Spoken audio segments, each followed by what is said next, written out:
At 30 Rock, I get a call to come to 17. In any other circumstances, if you're going to 17, either your life is totally about to change for the better or you're going to get fired. Oh, no. Go to 17 is worse than you got reported to HR. They let me know like early in the morning and I'm all speculating like, damn, did I say something disparaging about a cast member or whatever?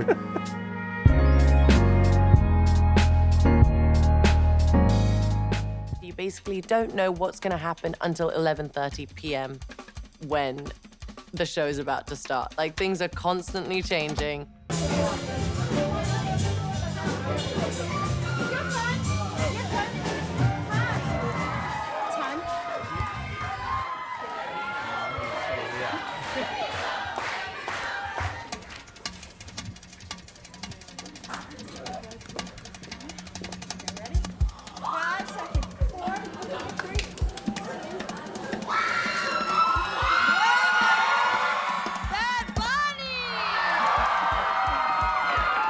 And I'm very excited to be here on Sábado Gigante. Oh, sorry. God does not have depression. He just likes the dark.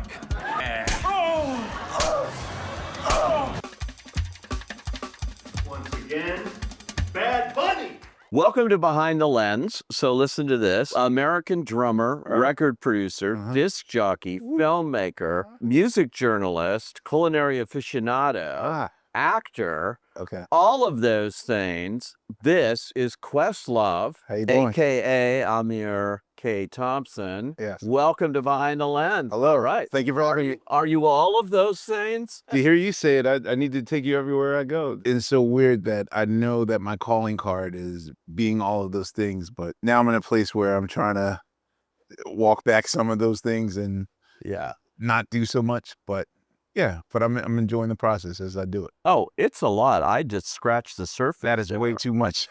Should have added Oscar winner. I forgot about that part. Right. Grammy winner, 6 Grammys. Yeah. BAFTA winner. Of course, director. A Summer of Soul, for which you won an Oscar. Yeah. Wonderful picture, 2021. And ladies and gentlemen, 50 years on SNL music is your latest directorial achievement. I believe your second one, right? Second. Yeah. Although you have another one out now. Sly Lives. Sly Lives on Hulu. SNL is on Peacock currently. Yes. And I'm working on Earth, Wind, and Fire. And you're doing Earth, Wind, and Fire. Who's that for? I can't make the announcement yet, but if it's not out by the 21st day of September, I'm in trouble. Well, this stuff takes a long time to do, particularly these projects you get yourselves involved with. Yeah. I mean, for instance, Summer of Soul was based on the Harlem Cultural Festival. Yeah. And it was in somebody's basement, all of that footage for 50 years. 50 years, yeah. It was in there 50 Which years. is an extraordinary thing to have to go through, rediscover, and find a new way into it like you did so brilliantly. Yeah, I started Summer and Soul. I was offered it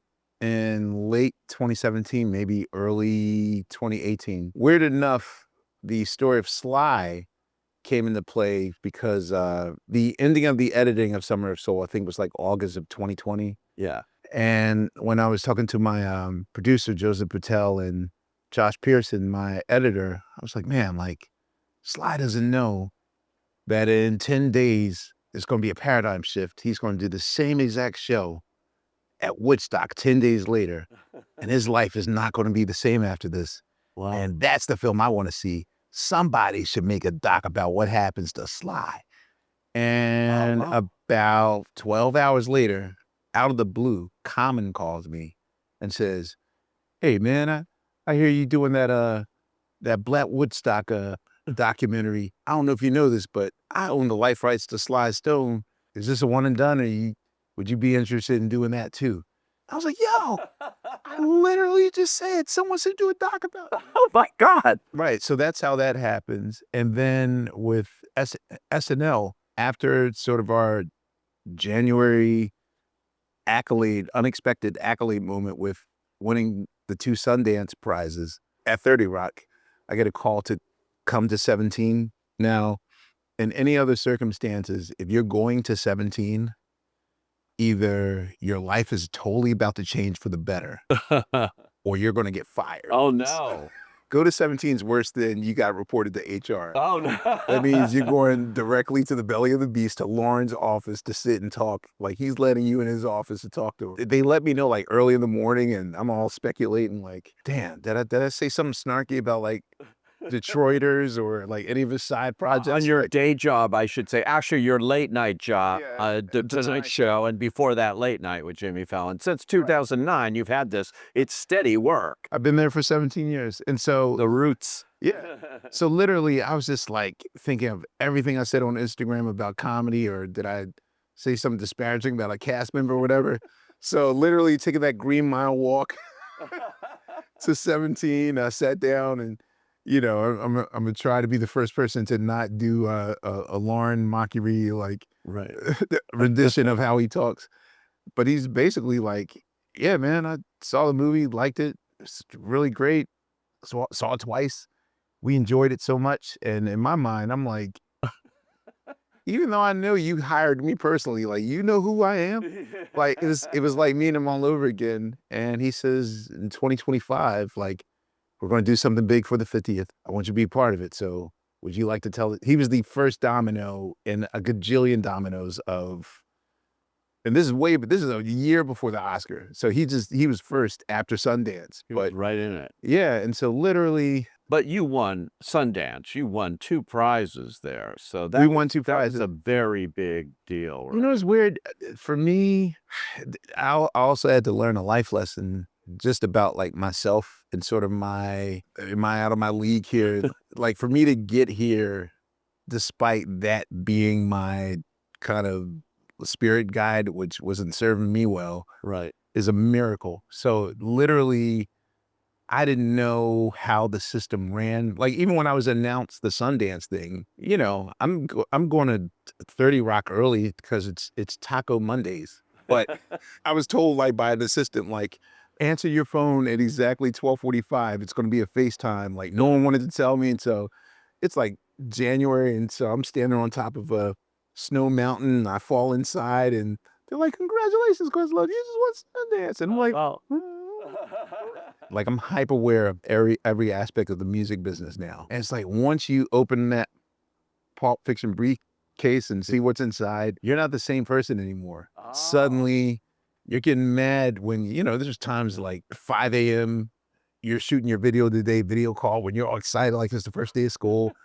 And now you're just like, whatever. And this is a chance, maybe like in kind of a Jacob Marley Christmas Story warning way for me to have a redo. Right. And discover that, you know, at one point, like, you would do all this for free. Like, you would willingly watch 939 episodes of Saturday Night Live just without them paying you to do it. So Yeah. for me, I'm just in a place now where I'm vigilantly trying to like reclaim my joy, because I am a creative and I do love this stuff. This is 5-year-old Ahmir whose parents woke him up at 12:30 in the morning to watch Saturday Night Live. Like, only because SNL entry actually starts with Soul Train, and Soul Train in Philadelphia, unfortunately, between 75 and 82 was a 1 a.m. experience.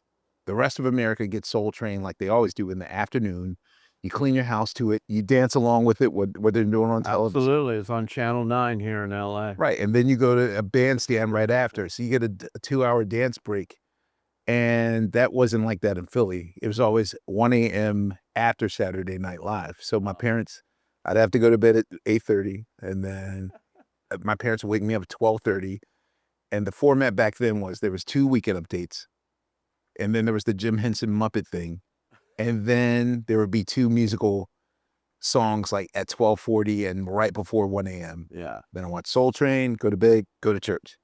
And so that was my life. Yeah, So you were fated to do this documentary. I didn't even know it. Having seen it, I can tell you, when I first heard the thing, oh, it's the music, so it's going to be the music acts. Right. This is so much more Yeah. than just that. I mean, the title, it said, ladies and gentlemen, it's how they introduce the music, but there's music all through Saturday Night Live that you don't even think, you know, when you're looking at a music doc, you've incorporated that and the history of our lives as going through this. similar to Summer of Soul. The best thing about working on this project was the day that they gave me the hard drive with all 939 episodes, which, you know, you can't find the streaming online, like the original versions of it all. And I get this and the rehearsal. I get both shows. You know, they shoot 2 versions of the show, the 8 o'clock version and the version that's on TV. So to have that on a constant loop. Initially, the plan was I'm going to gather 50 of the best performances, and I was going in chronological order. I gotta include this. This is historical. This was a game changer. And then I had like 35 songs. And by the time I got to 1988, I was like, there's no way I'm gonna get to 2025 with 50 songs. Like something's gonna, and then you really watched 939 episodes. Right. Once I realized it was going to be more than 50 perfect performances, then my next thing was like, okay, look, let me just watch every episode and figure out if there's a narrative that I can do. Once I got to 81, there were way more iconic musical sketches.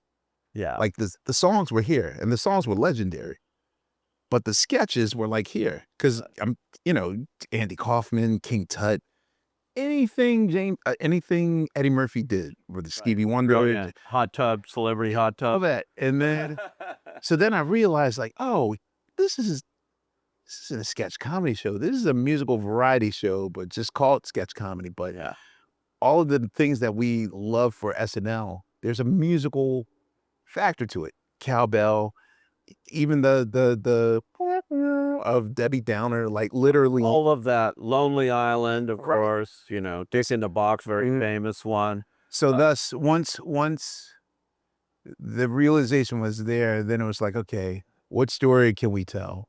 And I didn't plan this in the beginning, but I will tell you that what I believe the true story of what is, ladies and gentlemen, the 50th, no matter what I'm doing, I'm always trying to gun to the creatives first. Like the fellow Ahmirs that grew up wondering like, how can I contribute art or whatever? The story I wanted to give to creatives was each person was presented with a challenge. And the thing is, do they rise to the challenge or do they stick in their head? Like every story is, I ain't doing that. Beyonce's not doing Single Ladies. No, I'm not doing that. Stupid. Eddie Murphy's not doing Hot Tub. You guys are out of your mind. I ain't getting sing about no Hot Tub. The way that Billie Eilish realizes she's in too deep once she agrees to host the show. Right. The way that Jimmy Fallon is scared to knock on Mick Jagger's door just suggests like, what should we do? The whole Kanye West wearing "Make America Great Again." Yeah. Watching Kenan Thompson. Ego. Ego Nwana. Yeah. Yes. Doing like her reaction to that. Exactly. So there's These moments. There's always a thing of fear.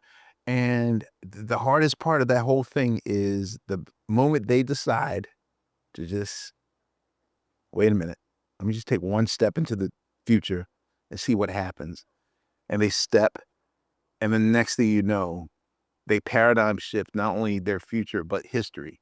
Wow. That one knock on Mick Jagger's door leads to me having a job at The Tonight Show and like literally the domino effects of how that affects comedy.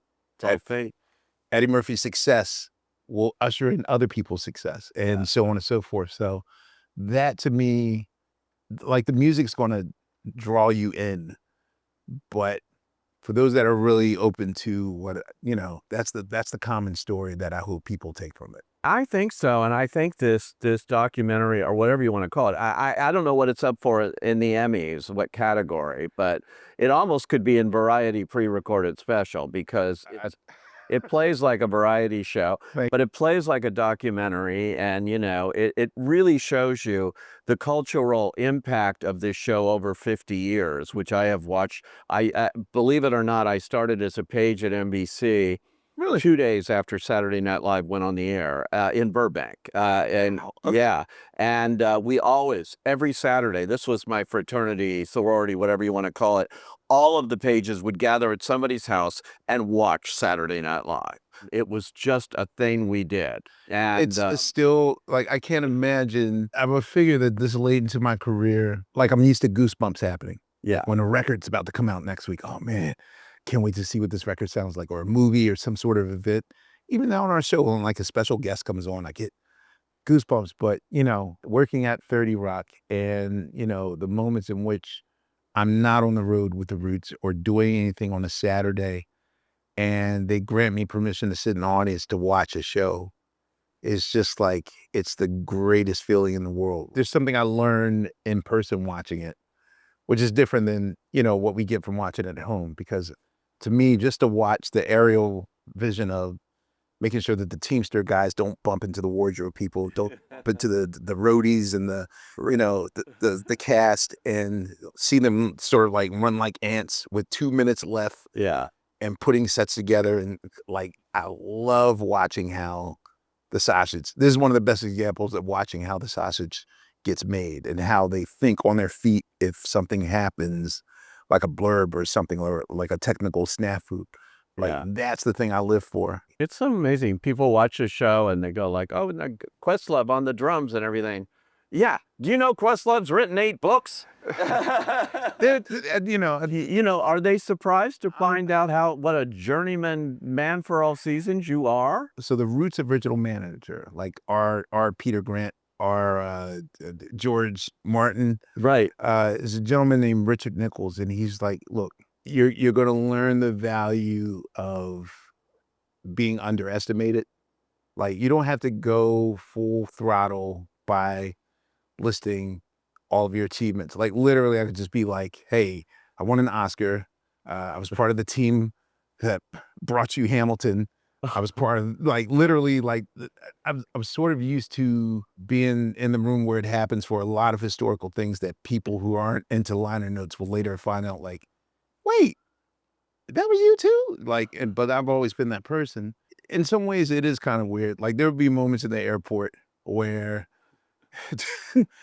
maybe in the first few years of the Tonight Show, where people weren't kind of putting 2 and 2 together, that like, I've had a history some 20 years before Jimmy Kimmel's drummer, like, you know, at the very, like, that sort of thing. But one of the band members would joke that it's like being in this position is sort of like recognizing Michael Jordan, but just as the actor in the Hanes commercial and nothing else. Part of me is fine with this part of the journey, because especially with the first 10 years of the group, like, there have been moments where I've sat on the sidelines, kind of you know, in that, I don't know a better example of the bridesmaid, never a bride thing. Like, you're watching all your peers, like, get their moment in the sun. And you're just like, oh, well, I guess it wasn't meant to be. And I was like, True. Yeah, you I watch was, them come on. I was ready to accept that, like, that'll never be us. And then I realized that, similar to the Sly doc, that was more or less me taking myself out of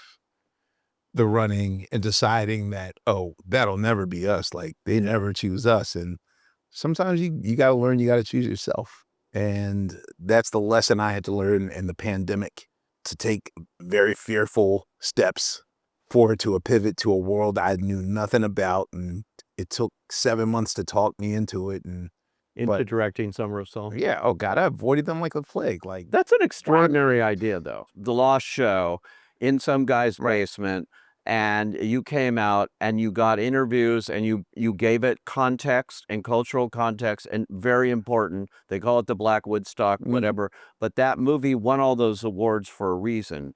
You know, other people might have just taken it and here, let's just, you run it. I definitely believe in serendipity and like perfect timing and all those things. But yeah, it took me 7 months to realize that I can't run away from this. And they were like, you were born to tell the story. Like, everything that you've experienced in your life, like the education of your parents taking you on the road at the age of 5, and you playing with your dad at Radio City Music Hall at 11, and your journey with the Roots, and then the Tonight Show, and then all these things that you've done, all the education, like everything you've learned in your life was for this moment right here. And I was the last to recognize that. You are a dreamer, and you make it, like great filmmakers, you make it come out there. You have one more dream. That is Saturday Night Live. Yes. You've never been asked to be a musical guest? You just did the whole history of musical guests, and Lorne Michaels produces The Tonight Show and Saturday Night Live, and they will not have the Roots on? Well, let's not say they won't have it. The Roots haven't also made an album in 10 years. We have been working on our Endgame album for 10 years now.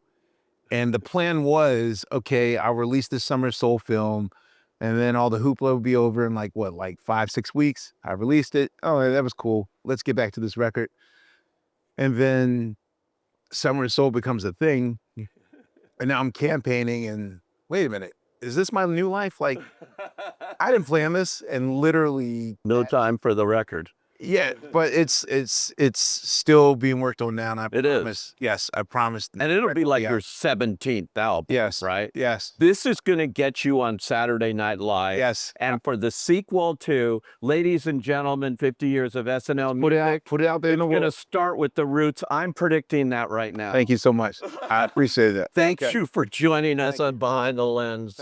Questlove, also known as Ahmir, great guy. Thank you. And the show is available on Peacock right now, and Sly Lives is on Hulu. Can't wait for Earth, Wind, and Fire and everything else you do. Thank you. Thank you.